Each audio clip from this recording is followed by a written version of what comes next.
արտարժույթով դա կազմում է $640 միլիոն։ 2025 թվականին պաշտպանական ծախսերը կազմել են 667 միլիարդ, որը կազմում է $1,741,604,000, այսինքն պաշտպանության ոլորտի ծախսերն ավելացել են $1,1 միլիարդ։ 2023, 24, 25 եւ արդեն 26 թվականին կատարված եւ կատարվելիք ծախսերը, ինչպես երեք եմ նաեւ նշել, աննախադեպ են։ Հենց սրա բերումով է, որ մենք կարողացել ենք իրականացնել այնպիսի բարեփոխումներ, ինչպիսին օրինակ զինծառայողների ատեստավորման ծրագիրն է։ Այսօր պայմանագրային զինծառայողը ատեստավորման արդյունքում կարող է ստանալ 205-ից մինչև 470 հազար դրամ հավելյալ աշխատավարձ։ Սա էական բարելավում է եւ կարծում եմ արդեն անդրադարձել է մեր զինծառայողների սոցիալական վիճակի վրա, նրանց կյանքի որակի վրա։ Այս պահին ունենք գործընթացին մասնակցած զինծառայողների 65%-անոց ատեստավորում։ Դինամիկան ըստ տարիների այսպիսին է. 2023 թվականին 49.2%-ն է ատեստավորվել մասնակիցների, 24 թվականին 60.6%-ը, իսկ 25 թվականին 64%-ը։ Ռազմական կրթության ոլորտում էական փոփոխություններ եւ ներդրումներ են կատարել։ Հայաստանի Հանրապետության բանակի ամենաարժեքավոր կապիտալը նրա մարդկային ռեսուրսն է։ Ռազմական կրթօջախներում են ձևավորվում զինուժի պաշտպանունակության կարևորագույն բաղադրիչները, վաղվա բանակի դիմագիծը, նրա արհեստավարժությունը, բարոյական նկարագիրն ու արժեհամակարգը։ Ուզում եմ հիշեցնել, որ 26 թվականին ռազմաուսումնական հաստատությունն ավարտող երիտասարդը նշանակմանը զուգահեռ կարող է ստանալ նորակառույց բնակարան, որը կարող է տնօրինել սեփական հայեցողությամբ։ Իհարկե բացառություն է կազմում այստեղ վաճառքի իրավունքը։ Ուզում եմ խոսել ռազմական կրթօջախների կրթաթոշակների մասին։ Նկատելի բարձրացել է Վազգեն Սարգսյանի անվան ռազմական ակադեմիայի կուրսանտների կրթաթոշակի չափը։ 2018 թվականի դրությամբ կուրսանտը ստանում էր 5300-ից 13000 դրամ, իսկ գերազանցության պարագայում եւս 10000 դրամ հավելյալ կրթաթոշակ։ Այժմ ռազմական ակադեմիայի կուրսանտի առաջին կուրսի բազային կրթաթոշակը կազմում է 15000 դրամ, եւ ըստ առաջադիմության կուրսանտը կարող է ստանալ 45000, 60000, 75000 դրամ կրթաթոշակ։ Երկրորդ կուրսում բազային կրթաթոշակը 20000 դրամ է եւ կրկին ըստ առաջադիմության կուրսանտը կարող է ստանալ 60000, 80000, 100000 դրամ։ Երրորդ կուրսում բազային կրթաթոշակը կազմում է 25000 դրամ, որը ըստ առաջադիմության կարող է հասնել 125000-ի, չորրորդ կուրսում 30000 դրամ, որը կարող է հասնել 150000 դրամի եւ հինգերորդ կուրսում 35000 դրամ բազային կրթաթոշակ եւ գերազանցության դեպքում 175000 դրամ։ Մոնթե Մելքոնյանի անվան ռազմական վարժարանում մինչև 2018 թվականը կուրսանտները ոչինչ չեն ստացել։ Հիմա վարժարանի բոլոր սաները ստանում են 15000 դրամ։ Միջին առաջադիմությամբ կուրսանտները ստանում են 30000 դրամ, գերազանց առաջադիմությամբ կուրսանտները 45000 դրամ։ Ինչ վերաբերում է կուրսանտների թվին, ասեմ, որ ակադեմիայի կուրսանտների թիվը 2018 թվականի համեմատ աճել է 26%-ով, ինչը խոսում է նրա մասին, որ էապես փոխվել է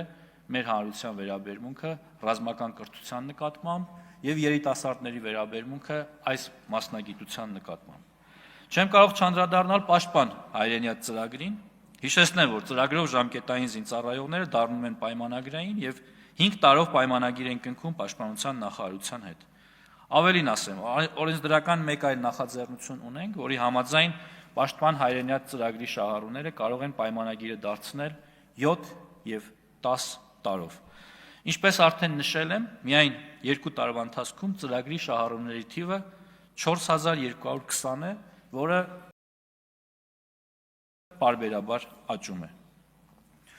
Օրինական թափանցիկ պարզեցված համակարգով զորակոչը հասարակության մեջ բանակի նկատմամբ վստահության շեմը բարձրացնելու ամենահուսալի միջոցն է։ Արում է առավելագույնը զորակոչի օրինականությունը երաշխավորելու համար, առաջին հերթին հենվելով իրավախախտումներն ու սողանցքները բացառող մեխանիզմների վրա։ Մեզ համար կարևոր նշանակություն ունեն 25-օրյա վարժական հավաքները։ Այս տարիների կարևոր ձեռքբերում եմ համարում տարածքային պաշտպանության զորքերի ձևավորումը ու վարժական հավաքների կանոնավոր ու պարբերական դառնալը։ Ես համոզմունք ունեմ, որ յուրաքանչյուր պետության պաշտպանունակության գրավականը եւ նաեւ աքիլեսյան գարշապարը պահեստազոր թիկունքային ապահովում բանակ գործունակ համակարգի գոյությունն ու բացակայությունն է։ Բանակում ընթացող շինարարական աշխատանքների շրջանակում հետևականորեն ընդլայնվում են զորանոցաշինության ծավալները, կատարելագործվում են կենցաղային պայմանները, շարունակվում է սննդի, հագուստի, հիգիենիկ պարագաների բարելավումը։ Մշտապես մեծացվում է ինժեներաշինարարական աշխատանքների ծավալը, շարունակվում է բանակային դիրքերի կահավորումը նոր եւ գերժամանակակից սարքավորումներով։ Այս ամենն ավելի անվտանգ է դարձնում դիրքապահ անձնակազմի ծառայությունը եւ բարձրացնում պետական սահմանի պաշտպանվածության մակարդակը։ Զինծառայողների բնակարանային ապահովման ուղղությամբ ներդրված մի շարք ծրագրերի շնորհիվ զգալի առաջընթաց ունենք։ Մասնավորապես 2020 թվականից գործում է Հայաստանի Հանրապետության Պաշտպանության նախարարության համակարգի սպայական եւ ավագ ենթասպայական կազմերի եւ պայմանագրային զինծառայողների կողմից բնակարան կամ բնակելի տուն ձեռք բերելու կամ բնակելի տուն կառուցելու նպատակով մատչելի եւ արտոնյալ պայմաններով երկարաժապկետ հիպոթեքային վարկավորման ծրագիրը։ Ծրագրի միջոցով 07-11-րդ ամիս 2025 թվականի դրությամբ բնակարան կամ բնակելի տուն ձեռք է բերել 2035 զինծառայող։ 22-ից 25 թվականներին ընդհանուր բյուջեից Հայաստանի Հանրապետության Պաշտպանության նախարարության համակարգի բնակարանային կարիք ունեցող զինծառայողների, զինվորական կենսաթոշակի իրավունք ձեռք բերած նախկին զինծառայողների, զոհված եւ զինվորական հաշմանդամության կենսաթոշակի իրավունք ունեցող նախկին զինծառայողների ընտանիքների բնակարանային ապահովման տողով բնակարան է հատկացվել 564 շահառուի։ Ընդհանուր առմամբ նշված ժամանակահատվածում բնակարան է ձեռք բերել 2600 շահառու։ Ռազմատեխնիկական կապերի ընդլայնումն ու սպառազինության դիվերսիֆիկացիան